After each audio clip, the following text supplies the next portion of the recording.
बिस्मिल्लाहिर्रहमानिर्रहीम। अस्सलाम वालेकुम दोस्तों। वीडियो शुरू करने से पहले मेरे चैनल को सब्सक्राइब करें और नीचे दिए हुए बेल आइकन पे क्लिक करें ताकि आने वाली वीडियोस का आपको नोटिफिकेशन मौसूल हो सके। दोस्तों, आज हम जिस कंपनी को एनालाइज़ करेंगे उसका नाम है wave singer Pakistan limited. Wave singer Pakistan limited company stock market के अंदर cables and electrical goods sector के अंदर रजिस्टर है। इस कंपनी का स्टॉक मार्केट के अंदर सिंबल वेव्स है, WAVES। इस कंपनी की principal activity manufacturing, assembling of domestic consumer appliances, इनकी रिटेलिंग मतलब इनको बेचना और इनकी ट्रेडिंग करना इस कंपनी की प्रिंसिपल एक्टिविटी में आता है। इसके साथ साथ कंपनी लाइट इंजीनियरिंग प्रोडक्ट्स के अंदर भी ट्रेड करती है। डोमेस्टिक कंज्यूमर अप्लायंसेस में refrigerator, deep freezer, microwave oven, air conditioners, washing machine, gas appliances, televisions और वाटर डिस्पेंसर शामिल हैं। 1,25,000 यूनिट्स जो हैं रेफ्रिजरेटर के ये ईयरली प्रोड्यूस करते हैं। Deep freezer 1,15,000, microwave around 60,000, air condition around 60,000, washing machine around 40,000 और गैस अप्लायंसेस अराउंड 20,000, टेलीविज़न 22,500 और वाटर डिस्पेंसर 20,000 यूनिट्स तक प्रोड्यूस करने की इसकी कैपेसिटी है। और अगर कैपेसिटी यूटिलाइजेशन देखें ईयरली तो सबसे ज़्यादा रेफ्रिजरेटर प्रोडक्शन जो कि 75% को हिट करती है उसमें ये काम करते हैं। और दूसरे नंबर पे डीप फ्रीज़र है। तीसरे नंबर पे इनकी गैस अप्लायंसेस है। डीप फ्रीज़र 63% और गैस अप्लायंसेस 48% और उसके बाद वॉशिंग मशीन आती है। एयर कंडीशन, टेलीविज़न और वाटर डिस्पेंसर जो है उसके अंदर इतना ज़्यादा मार्केट शेयर इनका नहीं है। एसोसिएटेड कंपनी में देखा जाए तो पोसाइडन सिनर्जीज प्राइवेट लिमिटेड इनकी एक एसोसिएटेड कंपनी है। अब ज़रा हम इसके फाइनेंशियल्स पे नज़र डालते हैं। करंटली इसकी स्टॉक प्राइस 19 रुपये 12 पैसे है। इसके शेयर की फेस वैल्यू स्टॉक मार्केट के अंदर 10 रुपये है।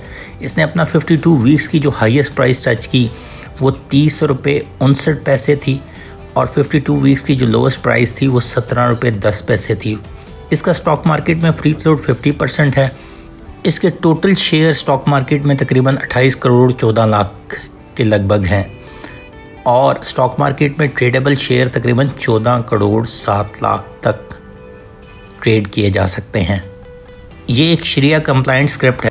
ईयर टू ईयर ग्रोथ देखी जाए तो लास्ट 1 ईयर में इसने अपनी प्राइस लूज़ की, जिसका मतलब है अराउंड 24% इसने अपनी प्राइस में डाउनफॉल हासिल किया। लास्ट 1 मंथ में अराउंड 0.121 जो है इसने अपनी प्राइस लूज़ की। अगर इन अमाउंट टर्म्स देखा जाए तो 11 पैसे इसने अपनी प्राइस लूज़ की। इसकी ईयर एंडिंग जो है वो दिसंबर में है। इसकी बुक वैल्यू 36 रुपये 12 पैसे और एक्सपेक्टेड फेयर वैल्यू 37 रुपये 88 पैसे है। अब अगर हम इसके लास्ट 5 ईयर के रिज़ल्ट्स देखें तो 2017 में इसकी EPS थी 1 रुपये 64 पैसे और इसने अपने शेयर होल्डर को डिविडेंड पे आउट जो दिया था वो 12.5% डिविडेंड दिया था। 2018 में 2 रुपये 4 पैसे EPS थी और डिविडेंड पे आउट 12.5% इसने अपने शेयर होल्डर को दिया था। 2019 में 1 रुपये 39 पैसे इसकी EPS थी और इसने अपने शेयर होल्डर को 15% बोनस शेयर इशू किए थे एज ए पे आउट। 2020 में इसका जो EPS था वो था 59 पैसे और इसने अपने शेयर होल्डर को 50% राइट शेयर 15 रुपये के हिसाब से इशू किए थे। 2021 के पहले क्वार्टर में तकरीबन 55 पैसे इसका EPS था, दूसरे क्वार्टर में 1 रुपया इसका EPS था और तीसरे क्वार्टर में 19 पैसे इसका EPS था। जैसे कि अगर हम देखें कि सर्दियों के क्वार्टर में इसका अल्टीमेटली EPS डाउन आएगा या सर्दियों की तरफ जाते हुए क्वार्टर में EPS इसका डाउन हो आएगा और गर्मियों की तरफ आते हुए क्वार्टर जो है उनके अंदर इसका EPS अच्छा आएगा, क्योंकि इसकी प्रोडक्ट लाइन जितनी भी है उसके अंदर सबसे बड़ी आइटम जो है वो रेफ्रिजरेटर और डीप फ्रीज़र है और तीसरी बड़ी आइटम जो है वो गैस प्रोडक्ट है, जिसकी वजह से सर्दियों में भी ये प्रॉफिट में रहती है कंपनी, जो कि इसे कवर करती है गैस अप्लायंसेस। और इसके चौथे क्वार्टर की जो EPS अगर हम एक्सपेक्ट कर रहे हैं वो तकरीबन 18 से 20 पैसे ही एक्सपेक्ट कर रहे हैं। अभी तक 3 क्वार्टर की कम्युलेटिव EPS देखी जाए तो ₹1.74 है, और अगर हम पिछले किसी भी ईयर के साथ कंपेयर करें तो सिर्फ 2018 की फुल ईयर की EPS जो ₹2.04 थी, उसके मुकाबले में इस साल की EPS ऑल्दो के 9 मंथ में ज़्यादा आई है, लेकिन अगर ओवरऑल इस चीज़ को देखा जाए कि कंपनी ने 9 महीनों में तो अच्छा परफॉर्म किया और आखिरी क्वार्टर के सिर्फ 18 से 20 रुपये at conservative point of view से अगर हम इसकी EPS लगाएं तो तकरीबन ₹1.95 या ₹2 तक जाएगी, जो कि 2018 के लिहाज से तकरीबन 3 से 4 पैसे कम होगी। 9 मंथ की परफॉर्मेंस देखी जाए तो इनकी हर आइटम बड़ी है। अगर हम फाइनेंशियल मैट्रिक्स को 9 मंथ के लिहाज से देखा जाए तो ग्रॉस रेवेन्यू में तकरीबन 31% इजाफा, ग्रॉस प्रॉफिट में तकरीबन 25% इजाफा, ऑपरेटिंग प्रॉफिट में तकरीबन 4% इजाफा, फाइनेंशियल कॉस्ट तकरीबन 55% डिक्रीज़ हुई है, जो कि एक पॉजिटिव साइन है डिक्रीज़ होना, क्योंकि फाइनेंशियल चार्जेस या कॉस्ट जो है वो बढ़ती है। उसके बाद बढ़ने से मुराद ये है कि वो जब आपकी ज़्यादा लगती है क्योंकि वो आपका एक्सपेंस है, जब वो लगेगा तो अल्टीमेटली आपके प्रॉफिट मार्जिन हिट होंगे। इस तरह प्रॉफिट बिफोर टैक्सेशन में 175% इजाफा हुआ है और प्रॉफिट आफ्टर टैक्स में तकरीबन 312% इजाफा हुआ है, जिसकी सबसे बड़ी वजह अगर हम देखें तो लास्ट ईयर 9 मंथ में 43 पैसे का EPS था और इस साल 9 मंथ में तकरीबन ₹1.58 का EPS है।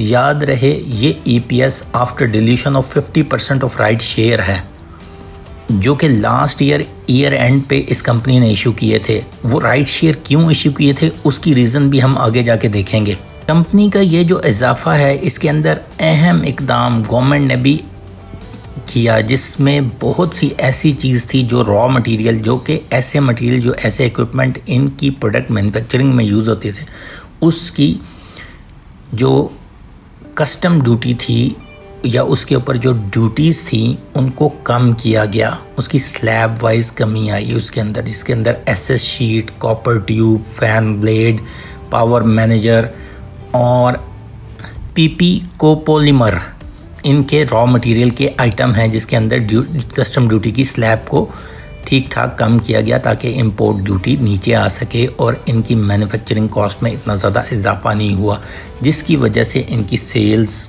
बेहतर रही। इसके साथ साथ कंपनी ने लास्ट ईयर इस साल के लिए 975 मिलियन रुपीस का एक ऑर्डर कोका कोला से लिया था, जो कि कॉर्पोरेट के लिहाज से एक बड़ा इनका क्लाइंट है, जिसके अंदर VC कूलर और डीप फ्रीज़र का ऑर्डर बहुत ज़्यादा इन्हें रिसीव हुआ था। लेटर ऑन उसी ऑर्डर को एक्सटेंड करते हुए 2 बिलियन रुपीस का कोका कोला की तरफ से इन्हें मिल गया। 975 मिलियन का ऑर्डर इन्होंने डिलीवर कर दिया था। ये इनका एक बड़ा क्लाइंट है जिसको इन्होंने ऑर्डर डिलीवर किया था। ये स्पेसिफिक चंद एक रीज़न थी जिसकी वजह से कंपनी ने इस साल बहुत अच्छा प्रॉफिट और बेहतर परफॉर्मेंस दिखाई। अब ज़रा हम राइट शेयर के ऊपर नज़र डालते हैं कि कंपनी ने राइट शेयर क्यों इशू किए थे। राइट शेयर इशू करने की स्पेसिफिक रीज़न अगर देखी जाए जो कंपनी ने बताई थी वो थी कंपनी को रीलोकेट करना और अपने प्लांट को एक्सटेंड करना। करंटली कंपनी का जो प्लांट है वो मुल्तान रोड लाहौर में 9 किलोमीटर के फासले पे है। मतलब अगर लाहौर कचहरी से 9 किलोमीटर का फासला तय किया जाए तो कंपनी आ जाएगी, जिसका मतलब एक बड़ी प्राइम लोकेशन है। उस जगह से कंपनी के प्लांट को मूवमेंट की प्लान की गई और उसके लिए 1.5 बिलियंस के फंड जनरेट किए गए थ्रू राइट शेयर, जिसकी अगर हम प्रोग्रेस देखें तो उन फंड्स की यूटिलाइजेशन में से 70% वर्क, मतलब लैंड, बिल्डिंग और वर्किंग कैपिटल के लिहाज से ऑलमोस्ट 72% वर्क कंप्लीट हो चुका है। और इसकी ये इन्फॉर्मेशन आपको बड़ी आसानी से हमें मिल जाएगी। स्टॉक मार्केट का जो एक नोटिस है जो इन्होंने 6 अक्टूबर 2021 को स्टॉक मार्केट में इशू किया, जिसके अंदर इन्होंने कंफर्म किया कि जो राइट शेयर फंड्स अवेल किए गए थे उसकी यूटिलाइजेशन सही जगह पे हो रही है और उसका नई जगह पे जो प्लांट रिलोकेट करने का प्लान है उसमें 72% काम हो चुका है। ये तो है नए प्लांट की प्रोग्रेस और फैक्ट्री रीलोकेशन के बारे में अपडेट्स।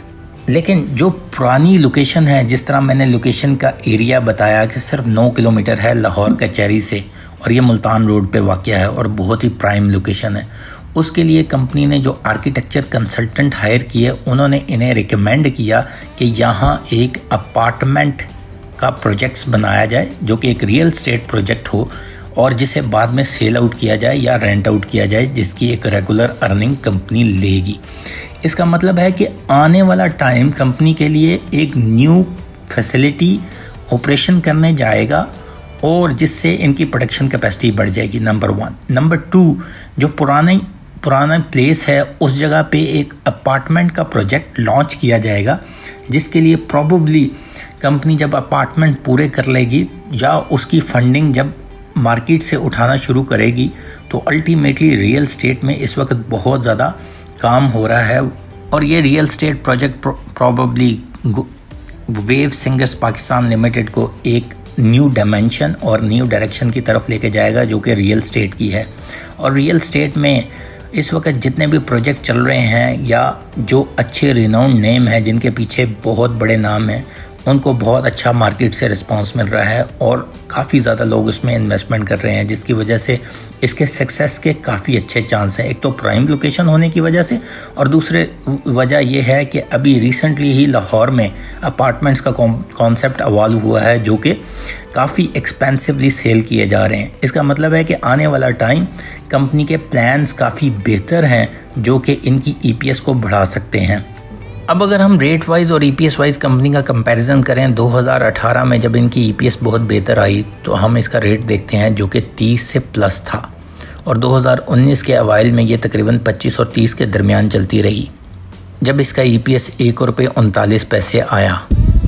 2020 में जब कोविड का ईयर आया तो कंपनी ने अपना लोएस्ट जो टच किया वो तकरीबन ₹14.5 था और राइट शेयर जब इशू किया तो कंपनी ने अपना हाईएस्ट तकरीबन ₹300 तक टच किया और जब एक्स राइट हुआ और लेटर ऑन ये तकरीबन कंपनी 22 से 27 के दरमियान ट्रेड करती रही। अब इसकी फाइनल ईयर क्लोजिंग करीब है और इसका EPS जैसा कि हम एक्सपेक्ट कर रहे हैं ₹1.90 से लेके ₹2.10 के दरमियान आने के चांसेस हैं।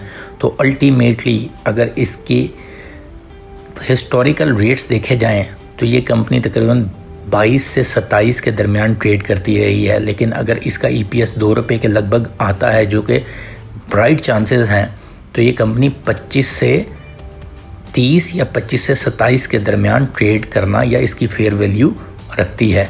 और अगर हम इसकी बुक वैल्यू भी देखें जो कि इनके फाइनेंशियल्स के मुताबिक है तो वो तकरीबन ₹36.12 और एक्सपेक्टेड फेयर वैल्यू ₹37.88। इसका मतलब है कि ये शेयर एक अंडर वैल्यू स्क्रिप्ट है। इसमें एटलीस्ट हमें नज़र आता है तकरीबन 40 से 50% का मार्जिन है। हम इस शेयर की बाय रिकमेंडेशन देते हैं फॉर 3 to 6 मंथ और इसके अलावा अगर ये कंपनी लॉन्ग टर्म के लिए भी होल्ड की जाए और जैसे इनका रियल एस्टेट का प्रोजेक्ट है तो प्रॉबली इसमें बहुत अच्छा जंप मिलेगा विद द प्राइस और with the EPS as well.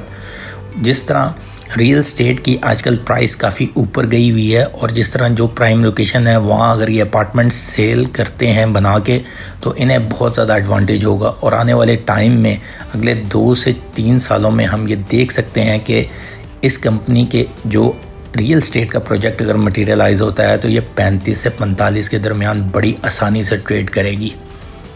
शुक्रिया दोस्तों, चैनल को सब्सक्राइब करना मत भूलिएगा। अल्लाह हाफ़िज़।